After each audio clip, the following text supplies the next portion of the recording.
नमस्कार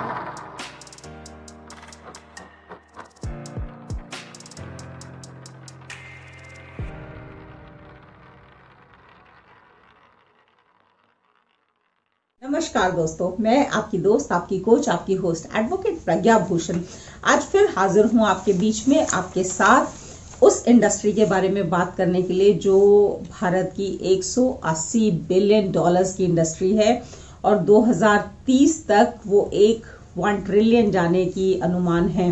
तो ये जो इतनी बड़ी इंडस्ट्री है जो भारत के जीडीपी में 8% का योगदान देती है, वो है रियल एस्टेट इंडस्ट्री, जो अभी थोड़े मुश्किल दौर से गुजर रही है।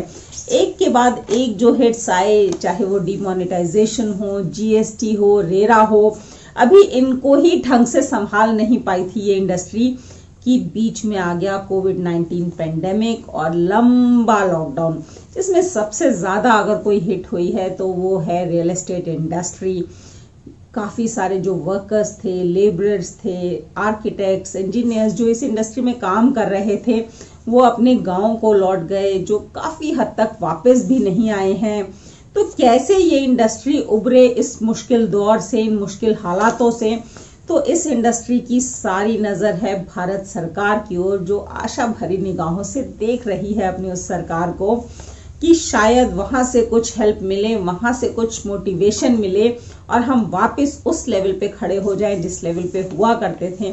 तो दोस्तों, इस इंडस्ट्री की, रियल एस्टेट इंडस्ट्री की क्या आकांक्षाएं हैं, क्या एक्सपेक्टेशंस हैं कल आने वाले यूनियन बजट 2021-22 से, उसकी आज हम बात करने वाले हैं।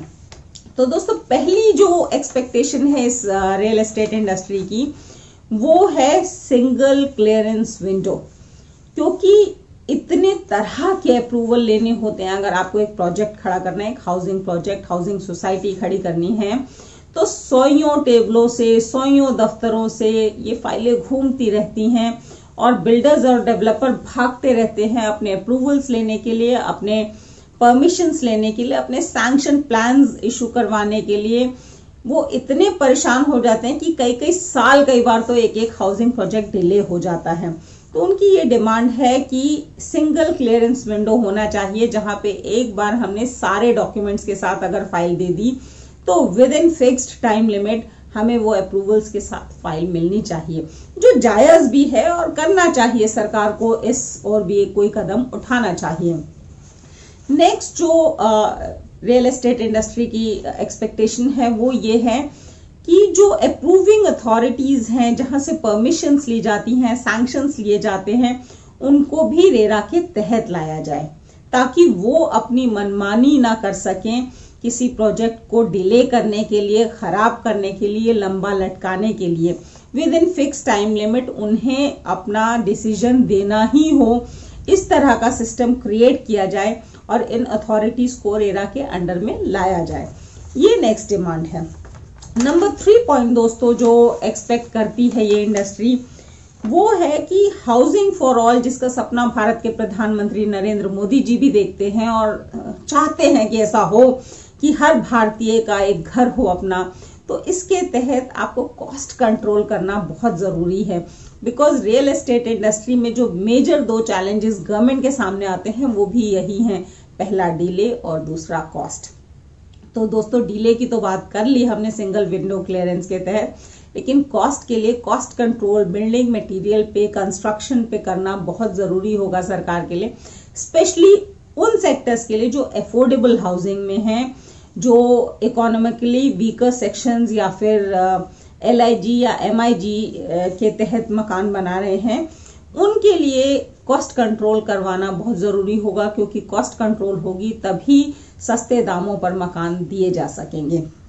ये था नंबर 3 पॉइंट दोस्तों। नंबर 4 पॉइंट दोस्तों कि ज्यादातर ये जो अफोर्डेबल हाउसिंग की डिमांड है ये बड़े शहरों में है, क्योंकि यहाँ पे पॉपुलेशन की डेंसिटी बहुत हाई है। लोग अपने गांव से, अपने छोटे शहरों से काम करने यहाँ आते हैं और घरों की वाकई में बहुत ज्यादा दिक्कत है। तो ऐसे में बड़े शहरों में लैंड मिलना एक बहुत बड़ा चैलेंज है, क्योंकि यहाँ पे प्राइवेट लैंड्स उस लेवल की बची ही नहीं है जिन पे हाउसिंग सोसाइटीज या फिर डेवलपमेंट प्रोजेक्ट्स खड़े किए जा सकें। और गवर्नमेंट के पास जो खाली लैंड्स पड़ी हुई हैं उनको किस तरह से एक अफोर्डेबल कॉस्ट में मुहैया करवाया जा सके डेवलपर्स को, बिल्डर्स को, ताकि वो अफोर्डेबल हाउसिंग के तहत मकान दे सके, इस पर भी ध्यान देने की जरूरत है सरकार को। नेक्स्ट पॉइंट दोस्तों कि सीलिंग लिमिट जो है रिबेट में होम लोन इंटरेस्ट रेट के, वो अभी तक 2 लाख रुपए की है, जो कि 5 लाख हो जानी चाहिए। इससे जो इन्वेस्टर है, जो कंज्यूमर है, जो कस्टमर है, उसका मोरल बहुत हाई होगा और वो वापस अपना घर खरीदने की मुहिम में लग जाएगा, जिसकी वजह से डिमांड बढ़ेगी और सप्लाई ऑलरेडी बिल्डर्स के पास अभी तो इतनी है कि डिमांड आते ही रियल एस्टेट इंडस्ट्री में एक सर्कुलेशन स्टार्ट हो जाएगा। तो फिलहाल के लिए एटलीस्ट जो rebate on home loan interest है उसे थोड़ा बढ़ाने की जरूरत है। नेक्स्ट पॉइंट दोस्तों, जीएसटी में कट की डिमांड बहुत आ रही है, क्योंकि अगर आप जीएसटी में कट करेंगे स्पेशली अंडर कंस्ट्रक्शन प्रोजेक्ट्स में, तो जीएसटी कट से क्या होगा कि कॉस्ट ऑफ हाउस जो है वो लो जाएगा, वो कम होगा और कम दामों पे, कम दरों पे घर प्रोवाइड करवाए जा सकेंगे हर व्यक्ति को। नेक्स्ट पॉइंट दोस्तों, स्टैम्प ड्यूटी। जैसे कि महाराष्ट्र और कर्नाटका की सरकार ने इवन स्टैम्प ड्यूटी कम किया इस इंडस्ट्री को बूस्ट करने के लिए, जिसका असर भी देखने को आया सामने। इसी तरह से बाकी स्टेट्स भी अपनी स्टैम्प ड्यूटी को जैसे ही कम करते हैं, तो बेसिकली जो स्टैम्प ड्यूटी है वो भी कॉस्ट ऑफ हाउस में आती है, कॉस्ट ऑफ प्रॉपर्टी में आती है, और स्टैम्प ड्यूटी कम होते ही प्रॉपर्टी का रेट भी कम होता है और एक अफोर्डेबल रेट पे प्रॉपर्टी प्रोवाइड करवाई जा सकती है कंज्यूमर्स को, कस्टमर्स को। साथ में ही कस्टमर्स का भी मोरल हाई होता है, कंज्यूमर्स का मोरल हाई होता है कि चलो स्टैम्प ड्यूटी गिरी हुई है, अभी कुछ कम पैसे में ही घर ले पाएंगे, तो अभी ही ले लेते हैं, डिले क्यों करना। तो जो लोग आने वाले 2-3 साल बाद घर लेने की प्लानिंग कर रहे हैं, वो कोशिश करेंगे कि हम अभी ही ले लें, जैसे ही स्टैम्प ड्यूटीज या फिर सर्कल रेट्स को लोअर किया जाता है, थोड़ा डाउन किया जाता है। नेक्स्ट पॉइंट दोस्तों, प्राइवेट सेक्टर्स को इंसेंटिवाइज करना चाहिए गवर्नमेंट को for affordable housing project, specially कि प्राइवेट सेक्टर्स थोड़ा आने से कतराते हैं अफोर्डेबल हाउसिंग सेक्टर में या हाउसिंग प्रोजेक्ट्स में या रियल एस्टेट इंडस्ट्री में। तो प्राइवेट सेक्टर्स को इस तरह के इंसेंटिव दिए जाएं, एनकरेज किया जाए कि वो लोग भी आए और इन्वेस्टमेंट करें इस इंडस्ट्री में, तो लिक्विडिटी प्रॉब्लम्स खत्म होंगी और लिक्विडिटी जनरेट हो पाएगी प्राइवेट सेक्टर्स के आने से। दोस्तों इनफैक्ट ये सबसे मेजर डिमांड है कि लिक्विडिटी जनरेट करने के लिए गवर्नमेंट को इमीडिएट स्टेप्स लेने ही होंगे। जिस तरह से मॉरेटोरियम किया गया, 6 महीने के मॉरेटोरियम से काफी सारे ऐसे बिल्डर्स, डेवलपर्स हैं जिनकी कमर टूटने से तो बच गई, लेकिन एकदम से अभी ऐसी कोई इनकम नहीं हो पाई है कि वो अपना ईएमआई संभाल पाएं, अपने लोन्स को संभाल पाएं। ऐसे में उनके लोन्स को रीस्ट्रक्चर करने की बहुत जरूरत है, उनको ब्रिज लोन्स प्रोवाइड करने की बहुत जरूरत है, ताकि वो जो गैप आ गया उनका इतने प्रोलॉन्ग लॉकडाउन का, उसको वो कहीं ना कहीं कवर अप कर सकें और सांस ले पाएं, तभी तो वो आगे जिंदा रह पाएंगे। तो दोस्तों ऐसे में शॉर्ट टर्म गोल्स हो, शॉर्ट टर्म प्लान्स हो, तभी काम करेंगे। अगर गवर्नमेंट ऐसे कुछ ऐलान करती है जो लॉन्ग टर्म होंगे, तो उसका फिर इमीडिएट इम्पैक्ट देखने को नहीं मिलेगा, जिस तरह से 2020 में हुआ। तो इमीडिएट स्टेप्स की बहुत जरूरत है। तो गवर्नमेंट को ध्यान रखना होगा कि कल के बजट में जो भी अनाउंसमेंट्स, जो भी ऐलान किए जाएं, वो इमीडिएटली इम्प्लीमेंट भी हो सके, तभी उसका फायदा सामने देखने को मिलेगा और उसका असर वाकई में होगा इस इंडस्ट्री को बूम करने में, इस इंडस्ट्री को वापस बूस्ट करने में। दोस्तों नेक्स्ट जो चीज है जो बहुत सारे बिल्डर्स की तरफ से आ रही है कि रियल एस्टेट इंडस्ट्री को एक इंडस्ट्री का दर्जा दिया जाए।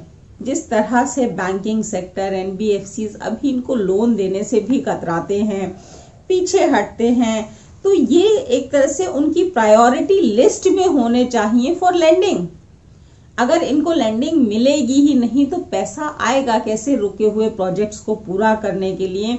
आधे अधूरे प्रोजेक्ट्स जो जगह जगह खड़े हुए हैं, पूरे नहीं हो रहे हैं, प्लस कंज्यूमर्स का जो मोरल डाउन हो रहा है, अगर इनको अच्छी लेंडिंग मिलती है फ्रॉम बैंक्स, फ्रॉम एनबीएफसीज, तो ये अपने प्रोजेक्ट्स को पूरा करके हैंडओवर कर पाएंगे, जिससे बिल्डर्स का भी मोरल हाई होगा और कंज्यूमर्स का भी मोरल हाई होगा कि चलो प्रोजेक्ट्स डिलीवरी तो हो रही है, आगे भी प्रॉपर्टीज ली जा सकती है। एंड यूजर्स जो है वो ज्यादा सामने आएंगे प्रॉपर्टीज लेने के लिए रादर देन इन्वेस्टर्स या फिर फाइनेंसर्स। तो बहुत जरूरी है कि लेंडिंग इनको प्रॉपर मिल सके प्रोजेक्ट फाइनेंस के रूप में, या फिर कंस्ट्रक्शन के लिए, या फिर प्रोजेक्ट पूरा खड़ा करने के लिए बैंक्स और एनबीएफसी से।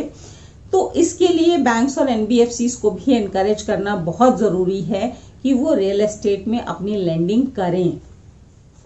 नेक्स्ट पॉइंट दोस्तों, जो सबसे इंपॉर्टेंट पॉइंट है कि क्रेडिट लिंक्ड सब्सिडी स्कीम जो CLSS स्कीम थी प्रधानमंत्री आवास योजना के तहत, वो मार्च 2021 तक के लिए थी, उसे बढ़ाया जाए, उसे मार्च 2022 तक एटलीस्ट किया जाए, ताकि जो उसका इम्पैक्ट है उसकी वजह से रियल एस्टेट इंडस्ट्री में बूम आ सके।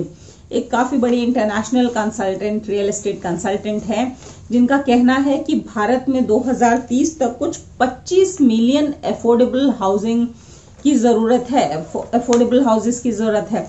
तो दोस्तों डिमांड बहुत है, सप्लाई की कमी है, जो ऑलरेडी बने हुए हैं वो भी आधे अधूरे बने हुए हैं, अंडर कंस्ट्रक्शन प्रोजेक्ट्स हैं। तो ऐसे में काफी डिमांड ये भी आ रही है रियल एस्टेट इंडस्ट्री की तरफ से कि जीएसटी का रेट जो है कट किया जाए, बिकॉज जीएसटी का रेट अगर कट करते हैं तो वो डायरेक्टली इम्पैक्ट करता है हमारे हाउसिंग रेट को, घर के प्राइस को, और क्योंकि घर का प्राइस डाउन जाएगा तभी एक गरीब व्यक्ति भी अपना घर खरीद पाएगा और प्रधानमंत्री जी का सपना पूरा हो पाएगा कि हर भारतीय का घर हो अपना। तो इसके तहत कुछ छोटी कुछ बड़ी डिमांड्स हैं रियल एस्टेट इंडस्ट्री की, अगर उनमें से काफी सारी पूरी हो जाती हैं कल आने वाले यूनियन बजट 2021 में, तो हमें आने वाले समय में जल्द ही एक बूस्ट देखने को मिलेगा इस रियल एस्टेट इंडस्ट्री में भी। ये थी आज की एक्सपेक्टेशंस रियल एस्टेट इंडस्ट्री की कल आने वाले बजट के लिए। देखते हैं कल सुबह की क्या होता है एक्चुअली कल के बजट में। तब तक के लिए थैंक यू, धन्यवाद, नमस्कार, शब्बा खैर।